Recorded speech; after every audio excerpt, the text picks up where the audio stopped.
Hello, Mesa family. So, since our resume workshop got canceled by the snow, I decided I would do a video for you and kind of give the input and the tips that I was going to give. And then you can watch this at your leisure. So, resumes, everyone has their own opinions. Everyone has keywords they think they should be in a resume, but some general tips in my experience on both applying for jobs and being on committees for hiring is you should have your resume be about 12-point font, black on white, black font on a white paper. I know there's some really awesome templates that are on Word and some templates that you find on Pinterest, and those are really snazzy and really nice for graphic design or art positions. You want to keep in mind that a lot of these resumes get scanned and get put through computer systems that will be scanning the resumes and looking for keywords, and so any distracting images or any distracting graphics may not be the best idea on a STEM related resume. So you want to make sure it's at least 12-point font, clear, some sort of format such as Times New Roman, Arial, in those areas. You'll want to put your name at the very, very top of the resume, big, very big font, bolded, italicize it. When people are going through big stacks of paper, they want to be able to find, oh, who was that person's name, that Janae Carruthers, where is her resume? And so you want to make sure that they can easily see whose resume it is, what name they are. And it's very easy to see front and center is your name. You'll want to put the city you live in, so Spokane, Washington, or Cheney, Washington, wherever you live. Mailing addresses are sort of going by the Wayfair. There has been some discrimination based on mailing addresses and what neighborhoods you live in. So, and we don't really use snail mail anymore in today's society. So just it's sufficient to put the city you live in. And then you'll want to put your email, so an email to use. And I always say people like this, hotbabe@yahoo.com is not a great email to have. So think about the email that you list. Often it should just say your name, or maybe I know some people put like dancelover.com or whatever it may be. Try to make it professional, and do note that as a student as SFCC, we do have your name at bigfoot.spokane.edu, and so if you need help accessing that email, let us know, but make sure your email is a little professional sounding, and then you'll want to leave a phone number. And anytime you are job searching and you get a phone call from a number you don't recognize and you decide to answer it, you'll always want to answer with, hello, this is my name. It's a little more professional, and then it doesn't waste time with, hi, is this Bob? Oh, yes, this is Bob, or no, this is Bob's girlfriend or boyfriend. And so make sure when you're answering the phone, you say, hello, this is Janae. How are you doing today? Or you do something very professional. You don't want to say, yo, what's up, man? On your resume, the content, you'll want to list experiences you have. And a lot of you'll want to beef up any experiences that you do have, any volunteer work, any workshops that you've attended, any community events, school events. Are you a participant in your church? Are you a participant in a community or a school club? And so make sure you put those experiences, any jobs you've hosted. You do want to keep it under 2 pages, and anything 5 years old or older is kind of not relevant anymore unless it's a very similar position to the job you're applying for. You'll want to list your education. At this point in the game, I would list high school if you do have a GED or a high school diploma, and then you'll want to put current students, Spokane Falls Community College. Remember to spell out any acronyms. So a lot of people may not know what SFCC is, so make sure you spell out Spokane Falls Community College. As a current student and a recent graduate, GPAs may matter, but make sure, 3 years down the road after you graduate, yay, GPAs don't matter so much after you get your first position, you leave that current student stage. But at this point, GPAs would be good. And then have an organizational point for skills. You can say proficient in Microsoft Word, PowerPoint, Outlook, Excel, good communication, collaboration with teammates, and all of these components, your experiences, your education, your skills. Formatting is key. Bullets. Very, very helpful. We don't want a paragraph of information. Reviewers, they spend less than 30 seconds on each resume. And then if you want them to spend more than 30 seconds on your resume, so bullets. And in each bullet, you'll want to put an action word and then the outcome or the end result of what you learned from this experience, what you did at this job, what the outcome was in this class or this volunteer work you did. So if it's a volunteer work for Meals on Wheels, and so you could say delivered food to feed people in need, or spend time communicated with people to improve morale. And so just use action words and the outcome. On our Canvas Mesa page under the files and then folder past events, I put a list of action words that you can use on your resume. So kind of look through those and try not to overuse learned. Communicated. Those are really good action words. You may want to use it on a bullet or two, but make sure each bullet has a very defined action.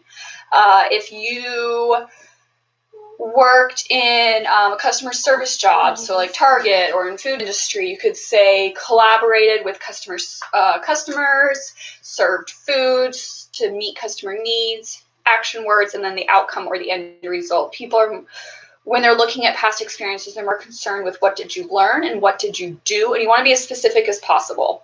And that could help you connect with that company. When you are looking at a company, you want to make sure you read through any material that they provided you or anything on their website. And when I'm creating a resume, I create a resume unique for each position. I know it's a lot of work, but you want to create a resume unique for each position and try to pull off keywords that they put on their website. So if they're all about equity, if they're all about data entry, if they're all about working as a team, you want to use those words and somehow put them into your resume. Collaborated team meetings or took notes during team meetings. You want to look at their website and try to pull off action words that they emphasize and put that in your experiences, your skills, and try to make you stand out a little bit more. Another thing that's sort of going off the way is objectives. It used to be in high school, every teacher would say, have every resume and have an objective and say, I am looking for a position in this.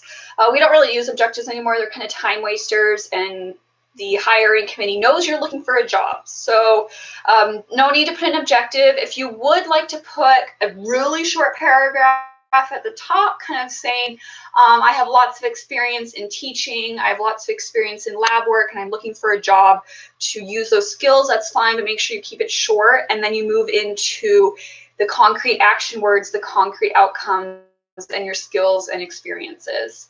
And like I always tell people with experiences, even if your life history or work history is really short, every workshop you've attended at school, every Mesa workshop, community seminar, community event, if you learned something, if it was educational in some format or eye-opening or social justice or with science or working with the public, you go ahead and add that. As long as your resume stays under 2 pages and you can keep it in a bullet format, add it. That's going to you show initiative to keep learning. You show initiative to go out and collaborate with people. And so go ahead and use those. Those are really great ideas. I always recommend that you save all resumes as a PDF and then send that in via email or via whatever platform or in person that the company or program is asking for. There has been a current conversation about online accessibility, such as text to e-reader issues with PDFs, and so I will check in on that, and I'll update this video based on if PDF is no longer the way to go. But my current understanding is that PDFs, since they can't be edited and they can be easily accessed on Apple PC computers, you should save all materials, if possible, as a PDF and then send it in that way. So that was a really brief overview of what a resume should look at. You know that Janae and any Mesa staff is always happy to look over your personal resumes. We do have a career office on SFCC campus. It's located on the first floor of Building 17, right next to the Mosaic Center. And we also have a page on our Canvas you can read through on these resume tips. I'd also like to move forward in what do I do with these resumes. The whole purpose of having this snowed-in resume workshop was because we, as Mesa, like to go and visit career fairs. And I know that being a freshman, sophomore, junior in college, you may not be ready yet for your big career or if you're looking for that career, but career fairs are intimidating, and I think that you should start as early as possible just walking around. Most career fairs are free. Most career fairs, you're welcome to just walk and absorb and take it all in. And so I really do think that before you're ready for the career world, that you should just start asking, exploring, walking around and seeing what's out there, what companies are out there. I always learn all these companies that are located in the inland Northwest and that I never knew existed, especially STEM companies keep popping up. And so just walking around, seeing first what companies are there, and then also the people that are at career fairs, the recruiters, their whole job, they usually work for human resources or they're a very people-oriented person or they're looking for a certain team. They're sitting there for 8 hours a day and they would love any communication, any conversation, even if it's about the weather. Go up and ask them, hey, tell me about your company. That's usually how I start, kind of break the ice. Tell me about your company, or what are you doing here? What's your purpose today? And they'll usually give their little spiel about their company, and feel free to ask any questions or say, hi, I'm a current student at Spokane Falls Community College, getting a degree in engineering and computer science. What advice do you have for someone in my shoes? Or when you're looking for interviewers, what skills do you wish they had? Ask, because you're going to be applying for these jobs in 1, 2, 3, 4 years. So ask, what skills do you think people lack in? What skills should college students develop now for the world before? And they are always welcome to share. And you might even get a connection from that. You might even be able to share business cards with them. When you do go to career fairs, make sure you dress professionally, not necessarily suit and tie or not necessarily a full-on skirt and nice blouse, but make sure no jeans, some nice pants, some slacks, maybe a nice skirt, a nice shirt, not necessarily not a tie, but just make sure you dress somewhat professionally, and you'll want to have either lots of copies of your resume or make business cards that say your name, again, your email and phone number.